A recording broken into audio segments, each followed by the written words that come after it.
Vamos a pasar al segundo punto, que es la evaluación gestacional. Y acá tenemos que hablar del llamado control prenatal, que es una de las principales medidas que ha permitido bajar la mortalidad materna, ¿no? El parto institucional y el control prenatal permiten bajar la mortalidad materna, ¿no? Entonces, ¿qué características tenemos del control prenatal? Precoz, periódico y continuo. 3 características: precoz, periódico y continuo. Precoz, obviamente, el primer control debe ser lo más precoz. Ahí está, el primer control debe ser en las primeras 14 semanas, en el primer trimestre. Periódico, porque debe ser varios controles prenatales. Y acá te pueden preguntar, según la norma técnica del MINSA, en gestantes de bajo riesgo, ¿cuántos controles? 6, según la norma técnica del MINSA. 6 controles prenatales, si es de bajo riesgo. Pero según la OMS, 8, según la Organización Mundial de la Salud. En su último reporte, 8 controles prenatales como mínimo en gestantes de bajo riesgo. Pero acá, como somos ahorrativos, 6 nomás. ¿No? 6. ¿Qué es el control reenfocado? Miren, el control reenfocado es cuando no solo se evalúa el contexto físico, biológico, sino también el psicológico y el social, para ver los casos de violencia familiar, ¿no? Y también ver el enfoque intercultural. Cuando ustedes hagan su serum y vayan a zonas rurales, muchas veces tienen que respetar las costumbres en el caso de el trabajo de parto, y uno de ellos es el parto vertical, ¿verdad? Se practica el parto vertical, y eso es respetar la idiosincrasia, ¿no? La interculturalidad. Muy bien, este control reenfocado, como les mencionaba, no solo evalúa la parte biológica, sino también la parte psicosocial, ¿no? Ya que el maltrato, recuerden, la violencia está asociado con pérdidas, está asociado con abortos. Si les preguntaran cuáles son los exámenes que se solicita en toda gestante en su primer control, vienen a ser estos, ¿no? Grupo factor, hemoglobina, proteinuria, glucosa en ayunas, examen de orina y urocultivo a toda gestante en su primer control prenatal, por el riesgo de infección urinaria. BDRL para sífilis, ELISA para VIH, PAP, si es que no se ha hecho, y ecografía. ¿Cuántas ecografías? 3 como mínimo, 1 en cada trimestre, 1 en cada trimestre. Muy bien, la fórmula obstétrica nos sirve para evaluar el número de gestaciones y el número de partos, ¿no? Entonces acá, gravidez es el número de gestaciones, incluida la actual, ¿no? Número de gestaciones incluida la actual. Luego vienen los partos, ¿no? En el primer casillero, los a término, o sea, los que han terminado a partir de las 37 semanas. Segundo, los prematuros, antes de las 37 semanas. Tener un parto pretérmino es de alto riesgo obstétrico. Siempre hay que preguntar si la gestante ha tenido partos prematuros. Tercer casillero, todos los muertos. Aborto, ectópico, mola, óbito, van en el tercer casillero. Y el último, el número de hijos nacidos vivos. Número de hijos nacidos vivos. ¿Ya? De esa manera obtenemos el número de gestaciones y el número de partos. ¿Ya?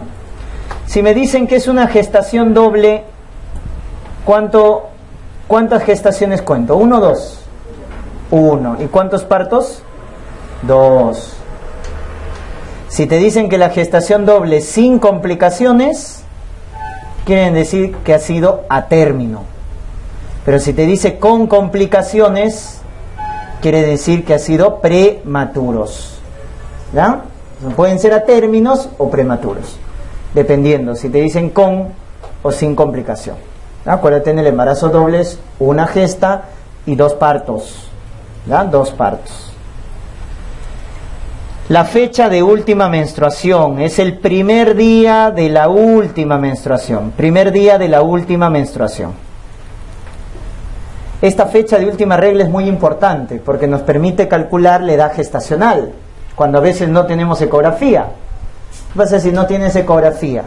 Entonces la fecha de última regla te permite calcular la edad gestacional. Pero tiene que ser confiable. ¿Y qué quiere decir que sea confiable? 3 características para que sea confiable. 1, que la mamá se acuerde la fecha exacta, ¿no es cierto? Que no esté dudando. 2, que haya tenido regímenes catameniales regulares, ciclos regulares. Y 3, que no haya utilizado anticonceptivos hormonales en los 6 últimos meses, antes de quedar embarazada. Antes de quedar embarazada. Si se cumple esos 3, decimos que es confiable. Se acuerda la fecha exacta, ha tenido ciclos regulares y no ha consumido anticonceptivos 6 meses antes de quedar embarazada. Entonces es confiable la fecha de última regla. Y podemos utilizarla para calcular la edad gestacional o la fecha probable de parto. Y acá, para calcular la fecha probable de parto, se utiliza una regla que les pueden preguntar. ¿Qué regla se utiliza para calcular la fecha probable de parto? La regla de Naegele, donde sumo 7 a los días de la fecha de última regla y le resto 3 meses, ¿no? Le sumo 7 a los días y le resto 3 a los meses. Por lo tanto, ¿qué pasaría si la fecha de última regla es el 20 de junio del 18? ¿Cuándo sería la fecha probable de parto? 27 del 3, ¿no es cierto? Del 19, ¿correcto? Le sumo 7 a los días y le resto 3 a los meses. Pero ¿qué pasa si es 28 de junio del 18? ¿Cuándo sería la fecha probable de parto? Si le sumo 7 a los días, ¿cuánto es 28 más 7? 35. ¿Cuántos días tiene junio? 30. ¿Cuánto se ha pasado? 5. Entonces ese 5 coloco acá. Pero como ya se pasó del mes, entonces acá ya no le resto 3. ¿Cuánto le voy a restar? 2. Sería del 4 del 19. ¿Correcto? Cuando se pasa del mes, 30 o 31 días, dependiendo del tipo de mes, entonces ya no le resto 3 a los meses, solo se le resta 2. ¿Ya? Ese es el dato. Muy bien, entonces esa es la fórmula de Naegele. Cuando hablamos de una gestante de alto riesgo obstétrico, cuando tiene estos factores, ¿no? Nulípara, añosa, abortador habitual cuando tiene 3 abortos consecutivos, ha tenido mortalidad perinatal, desnutrición, obesidad, preeclampsia, RH negativa por la isoinmunización, embarazo prolongado, RPM, antecedente de parto pretérmino. Mucho cuidado. Si la gestante ha tenido antecedente de parto pretérmino, el riesgo de hacer otro parto pretérmino es grande. Hay que tener cuidado. Y diabetes, ¿no? También es alto riesgo obstétrico. Muy bien. La regla de McDonald te asocia la edad gestacional con la altura uterina. ¿Ya? Tiene relación la altura con la edad gestacional. Y esa relación se cumple, miren, tiene mayor correlación entre las 20 y 34 semanas. ¿Qué quiere decir? Que si una gestante tiene 25 semanas, su altura uterina debe ser 25 centímetros. Tiene 30 semanas, su altura uterina debe ser 30 centímetros. Entonces la altura está relacionada con la edad entre las 20 y 34 semanas, ¿no? Sobre todo en ese periodo. Y acá vamos a estudiar la altura uterina aumentada para la edad gestacional. Y acá la altura uterina disminuida para la edad gestacional. ¿Qué pasa si una gestante tiene 20 semanas, pero su altura es de 25 centímetros? ¿Cuál podría ser la causa? Una mola, muy bien, ¿qué más? Embarazo múltiple, también feto macrosómico, feto en longitudinal, polidramnios, ¿no? Esas son causas de altura uterina aumentada. Mola, embarazo múltiple, macrosómico, longitudinal, polidramnios. Lo contrario, tiene 25 semanas, pero su altura es de 20 centímetros. O sea, tiene una altura uterina menor para la edad gestacional. Entonces, ¿por qué es pequeño? La principal causa es RCIU, feto pequeño. ¿Qué más? Feto en transverso. Si está en transverso, la altura uterina va a ser menor.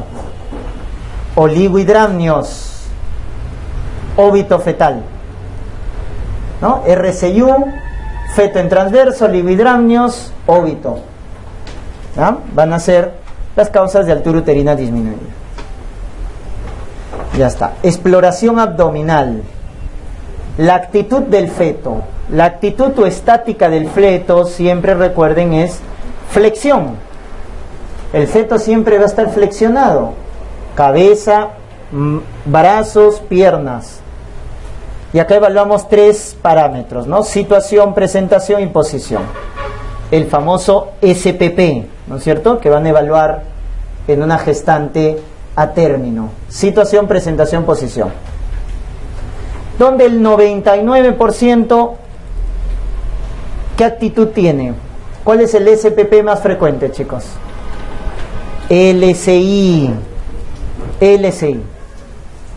Longitudinal cefálico izquierdo. ¿Verdad? Longitudinal cefálico izquierdo. Entonces acá acuérdense lo siguiente. La situación es cuando te hablan de los ejes. Eje de la madre con el eje del feto. ¿Cuál es la situación normal? Longitudinal. ¿Cuál es el alterado? Transverso o el oblicuo. Longitudinal es normal. El longitudinal es cuando el bebito tiene su eje mayor vertical, ¿no? Cambio transverso es cuando está echado. O el oblicuo, en ángulo agudo. Luego viene la presentación, que es el polo fetal que está en la pelvis. ¿Qué polo fetal está en la pelvis? Lo normal es cefálico, que esté la cabecita en la pelvis. Pero si está el glúteo, podálico. Si está también, puede estar en la pelvis el hombro, presentación de hombro. Eso ya es alterado. Y la posición lo determina si es que el feto está en longitudinal, lo determina el dorso la posición. Y si el feto está en transverso, ¿no es cierto? Echado, transverso, ¿quién determina la posición? La cabeza del feto. Si está en longitudinal, el que determina la posición es la espalda, el dorso, derecho, izquierdo. Pero si está en transverso, lo determina la cabeza. ¿Dónde está la cabeza del bebito? Flanco derecho o flanco izquierdo de la madre, ¿no? Por lo tanto, la posición puede ser derecha o puede ser izquierda. ¿Cuál es la más frecuente? Izquierda. La más frecuente es izquierda. Porque hemos dicho, el SPP más frecuente es longitudinal cefálico izquierdo. El 99% es así, ¿ya? Longitudinal cefálico izquierdo. Por lo tanto, tenemos esto de acá. Miren, este feto, ¿qué situación será? ¿Qué situación? Longitudinal, porque está paradito, ¿no es cierto? Su eje mayor es vertical. ¿Podálico o cefálico? Podálico. ¿Derecho o izquierdo? Izquierdo, porque la espaldita, cuando está longitudinal, ¿quién determina la posición? La espalda. ¿Y dónde está el dorso? En el flanco izquierdo de la madre. Entonces este sería longitudinal, podálico, izquierdo. ¿Y dónde se auscultaría mejor los latidos si tendrías ese feto? ¿Cuadrante superior o inferior? Superior. ¿Derecho o izquierdo? Izquierdo, muy bien. Acá, ¿no? Acá se auscultaría mejor los latidos. Cuadrante superior izquierdo. ¿Ya? Muy bien. Y acá, este bebito, ¿longitudinal o transverso? Longitudinal. Cefálico izquierdo. Ese es el más frecuente. El 99% es así, longitudinal, cefálico, izquierdo. A veces ni examinan y le ponen el SI, porque el 99% es así, ¿no es cierto? Ya está, pero siempre examinen, porque si no aparecen las sorpresas, ¿ya? Sobre todo si tienen mal karma, ¿ya? Les aparece un podálico, un transverso y se complica. Y acá tenemos las maniobras de Leopold que determinan justamente esto de acá, ¿ya? ¿A partir de qué semana se hacen las maniobras de Leopold? A partir de la semana 26 se hacen las maniobras de Leopold, ¿ya? Y esto pregunta, la primera maniobra, ¿qué evalúa? El fondo uterino, la altura uterina, la primera maniobra, fondo, altura. Segunda maniobra, miren, va a los lados, por lo tanto evalúa la posición. Segunda maniobra, posición. Tercera, la cabecita, ¿no? El polo que está en la pelvis, presentación. Y la cuarta, cuando la cabeza ya está encajada. El encajamiento es con la cuarta maniobra. ¿Cuándo decimos que la cabeza está encajada? Cuando la cabeza, ¿dónde ha llegado? A las espinas ciáticas, ¿no? Del estrecho superior, medio, inferior. Estrecho, medio. Las espinas ciáticas están en el plano medio. Cuando la cabeza del feto llega a las espinas ciáticas del plano medio, decimos que está encajado. Cuarta maniobra, encajamiento. Ya está. ¿De quién nos hemos olvidado? ¿Qué falta? Situación. La situación es con la primera y la segunda. Por lo tanto es un cálculo indirecto. La primera y la segunda determinan la situación. La primera probable y la segunda confirma la situación. Ya está. Entonces ahí tenemos la actitud fetal. Entonces hemos dicho que lo normal es longitudinal, lo normal es cefálico y el más frecuente izquierdo. Entonces cuando tiene presentación cefálica, ¿cuál es el punto de referencia? Cuando tenemos una presentación cefálica. Cuando es cefálico, el punto de referencia se llama occipucio, es el punto de referencia. También llamado fontanela menor o fontanela posterior. El occipucio, fontanela menor o posterior, es el punto guía, el punto de referencia. Porque hemos dicho que el bebito flexiona la cabeza. Entonces, como el bebito pega el mentón al tórax, al hacer tacto, voy a palpar la parte posterior, pues está flexionando la cabeza. Entonces palpo la parte posterior. Por eso es el punto de referencia. Si es podálico, ¿quién es el punto de referencia? Sacro. Si es hombro, ¿quién es el punto de referencia? El acromion. El acromion, cuando es la presentación de hombros, el punto de referencia. Muy bien. Y luego acá tenemos la altura de presentación, ¿no? Para ver ya cuando está a término y va a llegar el parto, para ver cuándo está encajado. Y estas son las estaciones de Lee.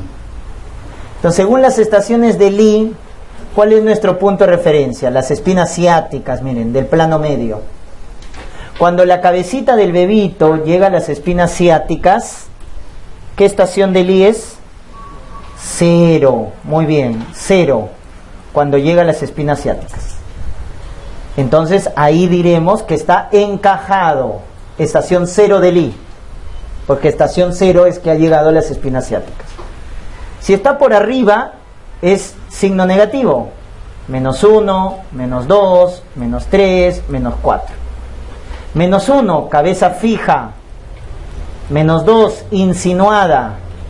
-3, -4, flotante. ¿No? Ya no está encajada, está flotante la cabeza. -3, -4. -2 insinuada, -1 fija y 0 encajado.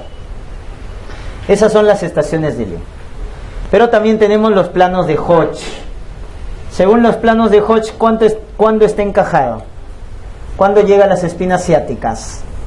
En el tercer plano. En el tercer plano es cuando la cabecita llega a las espinas ciáticas.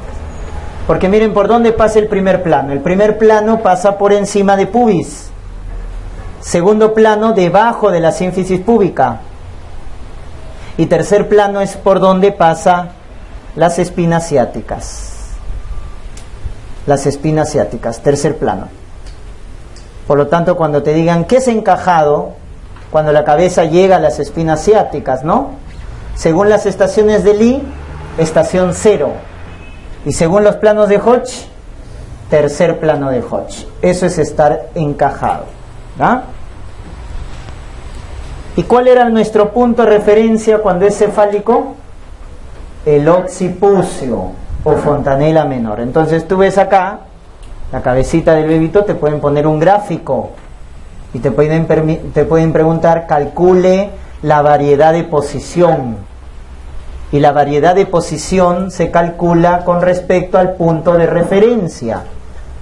Entonces, si estamos diciendo que el punto de referencia es el occipucio, la parte posterior, entonces tú en el tacto tienes que reconocer las dos fontanelas del bebito, ¿no? La de adelante es la mayor, se llama bregma, que en este caso sería esta, ¿no? La forma de cruz, mira. Bregma o fontanela mayor. Entonces, ¿cuál es nuestro punto de referencia? El pequeño. La fontanela menor, posterior, occipucio. Y tú vas a describir a dónde está mirando el occipucio. ¿Está mirando al hueso ilíaco derecho o izquierdo? Izquierdo. ¿Pegado al pubis o a sacro? Esto es pubis, adelante, y esto es sacro, atrás. ¿A dónde está más cerca el occipucio? A pubis.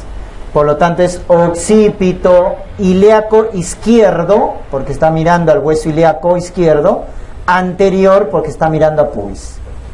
Y esta es la variedad de posición más frecuente. Esta es la variedad de posición más frecuente. Entonces acuérdate, la actitud más frecuente es longitudinal cefálico izquierdo. Y la variedad de posición más frecuente es occipito ilíaco izquierdo anterior. Es la variedad de posición más frecuente, ¿no? Luego ahí puedes describir todos los demás. Miren.